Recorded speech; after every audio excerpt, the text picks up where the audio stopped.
What's going on, everybody? Mortem here, this time bringing you my review after 100% for Zero Parades for Dead Spies, the narrative RPG that is a follow-up from the studio that made Disco Elysium, which there has certainly been plenty of drama about, and we'll get into that in a moment. But before we do all of that, to get my usual stuff out of the way, I review games after 100% all the time to set me apart from other reviewers on the platform, and while that does include the achievements and also includes a lot more than that, there's a video linked down below that covers everything I go over, and my Steam profile is public and linked down below as well. But with that exact thing in mind, you are getting this video on May 18th, a few days ahead of the game's official release on the 21st, and to give you a little more background, I am actually recording this on May 13th. All of that is of course possible because I received a review key from the developers, and what's more, I also wanted to mention right here at the top of this that one of the achievements at the time of this recording was bugged. It was an achievement called Sky High, and it's not so much that the achievement was bugged, but that the thing you need to do to get the achievement is not possible in-game right this second. I actually reported this to the developers. They told me they'd have it fixed in a few days, and because I'm doing this a few days early, it may very well be fixed by the time this video goes live or the game releases, and if that is the case, I will post a comment down below about it, and I will also say they were kind enough to point me in the direction of a few of the other achievements that I was looking for as I moved to start wrapping up my time with this game ahead of making this. Last thing before we dive fully into this thing, however, I did also want to mention that with this being a narrative RPG, the story kind of is the game, and so spoilers here are a very big deal, honestly, more so than normal. And to that end, while I'm not really going to spoil anything outright, I will say that there may well be some contextual stuff you might not want to see in the footage, and maybe you want to just listen instead. From there, let's get into the big stuff. So,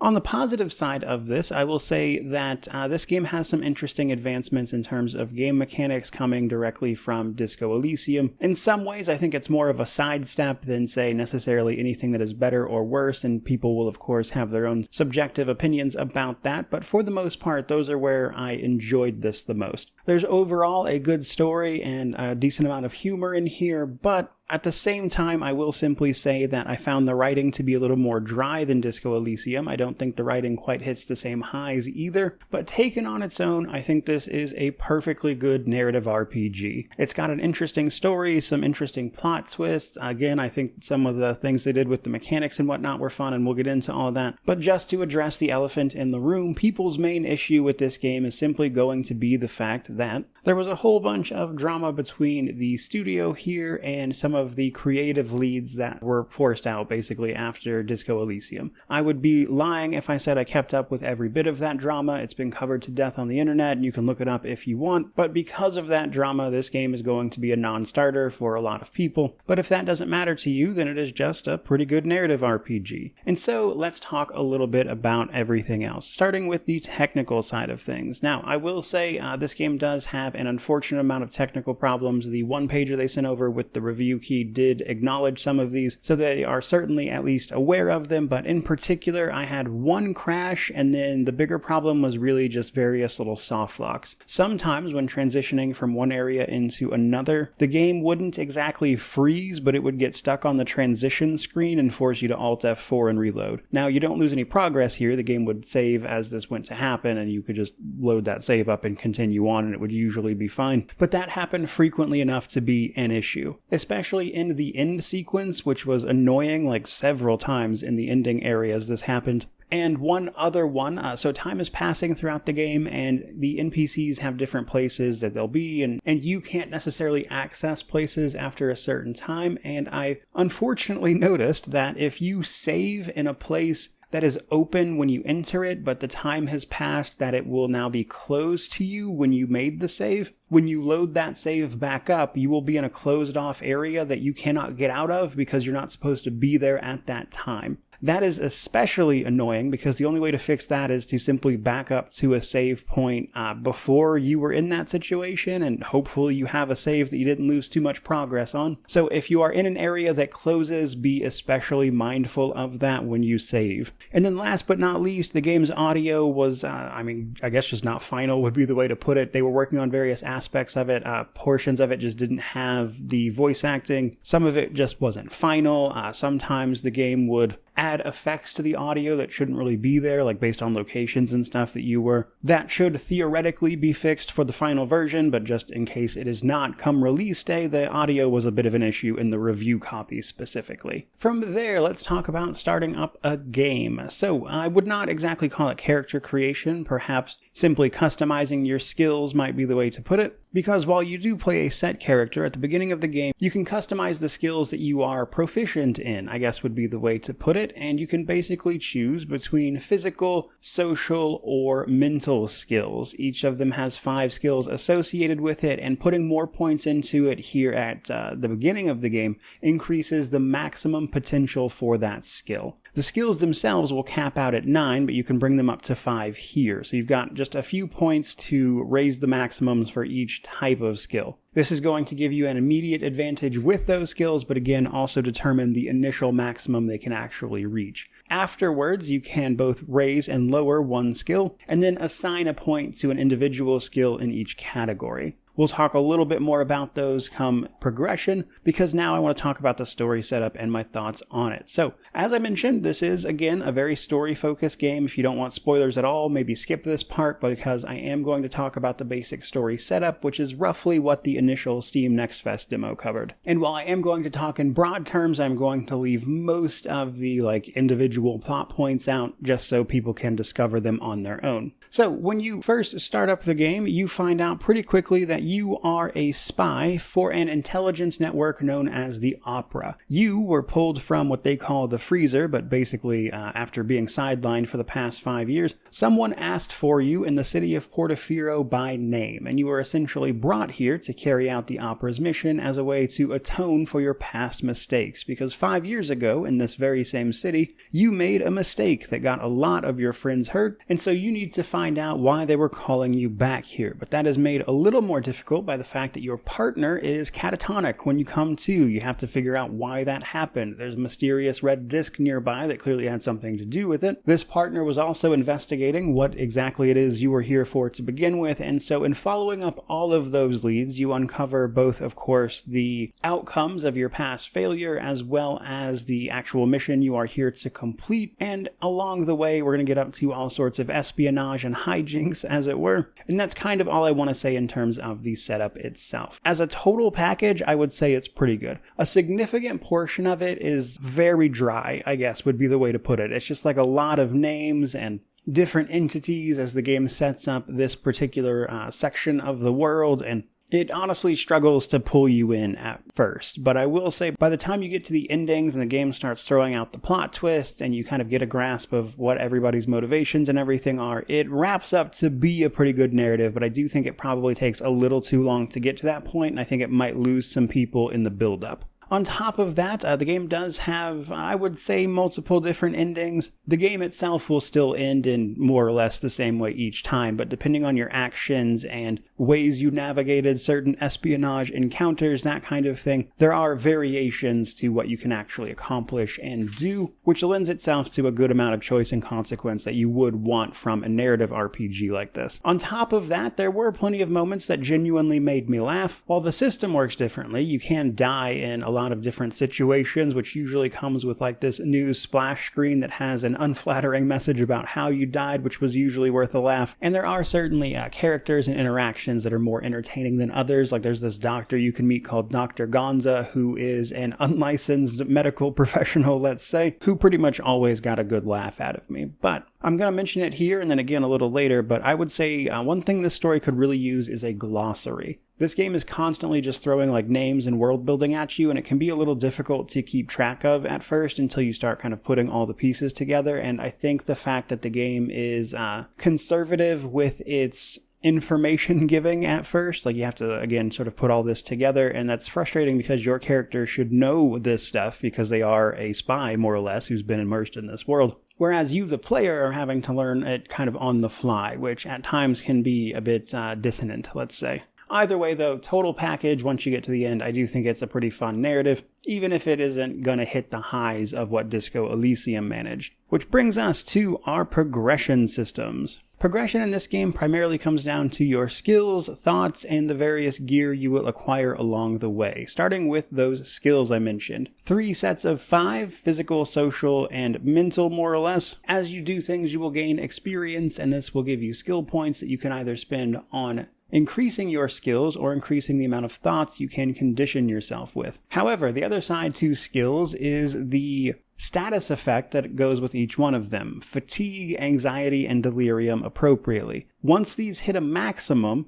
you are forced to lose a skill point from a skill in that category. So delirium for mental, anxiety for social, etc. This will bring your skill levels down. This is what happens instead of dying when you hit those status effect thresholds. Now, once you get to, I think it's like 15 in one of those individual categories, that is to say like 15 anxiety or 15 fatigue, you become pressured, as the game calls it, which means you can no longer exert yourself. One of the ways you can handle skill checks here is to just take the raw number, or you can choose to exert, which adds 5 of the given status effect in exchange for an increased chance to pass that check. But once you hit 15, you're no longer able to do that. Until, of course, you lower it somehow. Be that resetting it after you lose a skill or, whatever else. Then there are your thoughts. Thoughts are interesting. So, as a spy, we went through a whole bunch of mental conditioning, and this is shown through thoughts you can condition yourself with, and these have a few different effects. The main one being that these raise the maximum potential of a skill. The maximum a skill can go to is 9, but depending on how you built your character at the beginning, the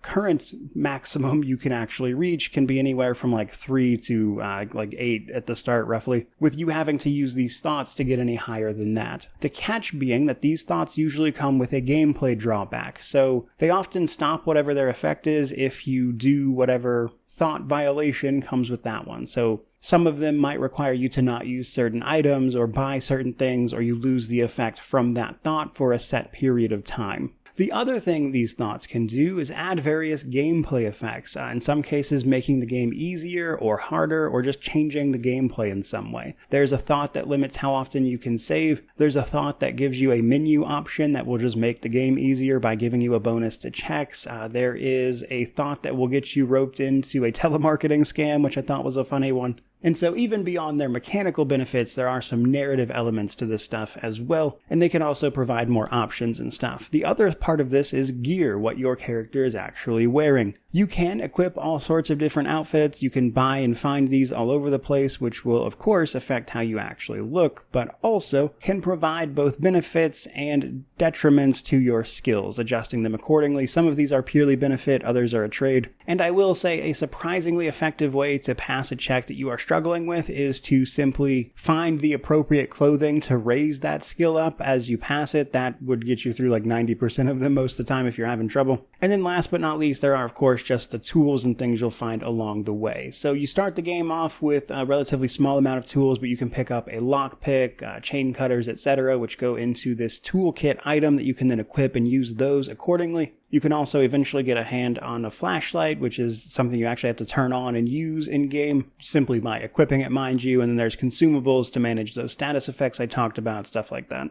That then brings us to the gameplay and world section. So, gotta mention right here again at the top, this is really a game that could have stood to have had an in-game glossary to keep track of some of this information for you, which I mentioned because I want to divide this section into basically 2 parts. A bit of setup to the world building here, just to kind of explain some of what we're seeing and dealing with, followed by the more mechanical aspects of it. So, straight away, we are a member of the Operant Bureau, otherwise known simply as the Opera. The Opera is the intelligence service of the communist system known as the Superbloc. The Superbloc is a big conglomeration of different republics, like 70 or something in total. It is gigantic and starting to burst at the seams under its own weight. They go on to explain that the Superbloc, because of all the different ways it brings in these republics to its fold, despite being technically communist, a lot of these republics are actually governed quite a bit differently and are just straight up hostile to each other in some cases. So perhaps unsurprisingly, the superblock is a gigantic mess of politics and problems, and as it tries to keep control over all its territory, it's bound to make some enemies, which is where its primary adversary comes from. I think it's like Luz, I was having a hard time pronouncing that one, but this is otherwise known as the Illuminated Empire. Essentially, the remnants of an old civilization that, thanks to a bunch of technological advancements, is very quickly becoming a real problem for everyone else, and they are starting to take back territory that was traditionally theirs, sometimes by force, but ideally culturally. So something that this empire does is they flood areas they want to take control over with their own cultural stuff. In the real world, we would typically call this soft power.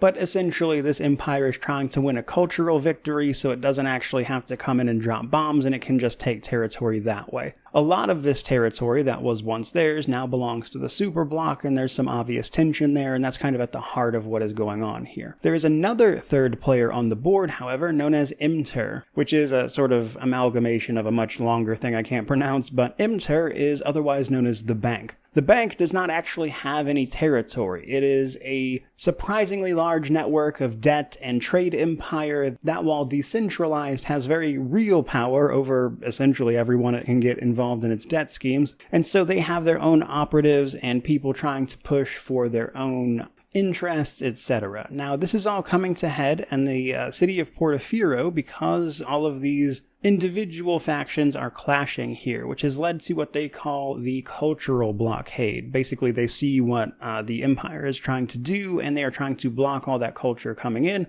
which has then led to a bit of a bootlegging culture that is tolerated in the city of Portofino, where people basically take the stuff the empire is doing and then turn it into more acceptable versions, and it's seeing all sorts of technology and things happen along the way. So that's kind of the general setup of the world we are looking at. And there's obviously plenty of opportunities for back and forth situations and how the politics of each individual area come into play and the back and forth between all of them, the pitfalls and upsides of each. But then, of course, there's the mechanical portion of this. We are in the city of Portofino, and we can explore a lot of its different districts. Some of them are closed off, of course, right at first, but time is passing, and time does dictate what is available when. Some places are only open at certain times of day, which is important because the main thing we need to do is track down our various objectives by finding citizens alongside passing checks and doing what we need to do to accomplish our spy objectives. Learning, of course, what's going on here along the way. As we do that, we're going to have to contend with the pressures from our status effects, which can potentially lead to skill loss. Now, I will say this part is different than Disco Elysium. I don't necessarily think it's better or worse per se, just different. And that is the skill loss thing specifically. So what Disco Elysium would do is that when your status effects reach a boiling point, you would typically die. And this could lead to really funny scenarios, honestly, where you die doing something very, very silly, but admittedly was just kind of a reload and you avoided that so you didn't die again in the future, but you still had to manage those things. Now, this led to a situation where in Disco Elysium, you had situations where any random thing might lead to your death based on what you had done to get to that point, alongside the fact that that is a game that handled failure very well by simply making failure more interesting. Zero Parades does that much differently. These status effects only lead to skill loss. You can't die from them, even if the skill hits 0. And to be clear, you can get more than enough skills to max out and compensate for this, so it's not even much of a drawback. But as I just mentioned, you don't ever really die from a result of this. The only times you really die are from specific checks where handling them in a certain way leads to a funny outcome where you die and then there's like that splash screen about what happened, and that's funny in the moment. But otherwise, failing a check basically just means you failed and you don't necessarily see anything more interesting happen. Sometimes it is funny and sometimes it does lead to other options opening up. But it's just a very different system that to me feels a little more like negative reinforcement of you losing these skills and stuff.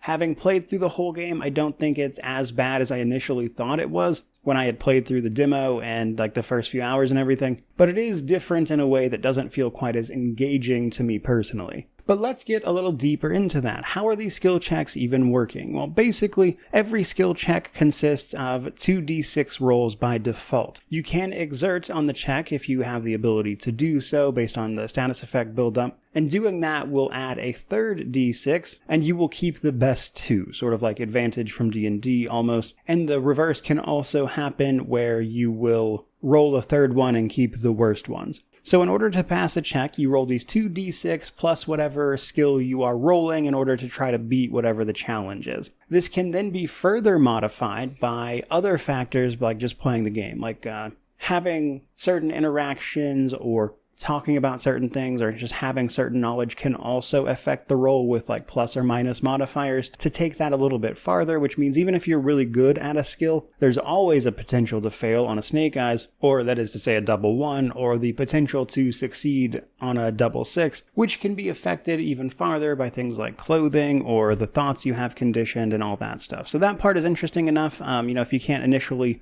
pass something because of low skill, there are ways around that you may well have to pursue, or simply accept that you're not going to be able to chase down that option, which can then lead to other options opening up. And there's some interesting back and forth there gameplay wise that I found for the most part pretty engaging. I think it kind of nailed what a narrative RPG is all about, even if it isn't exactly the best in genre. And then last but not least, another thing I want to talk about here is the skill sequences, which is what I'm calling them at least. This is actually something I really enjoy. There are occasionally these sort of dramatic situations where you have to almost choose your own adventure through the situation by making a bunch of different skill checks. So you can kind of examine it, look at your options, and choose accordingly. And then depending on which path you take, that can lead to other variable changes and outcomes. And each individual situation like that has quite a few different outcomes based on which path you took and the skills available to you in each path to either fail or succeed at.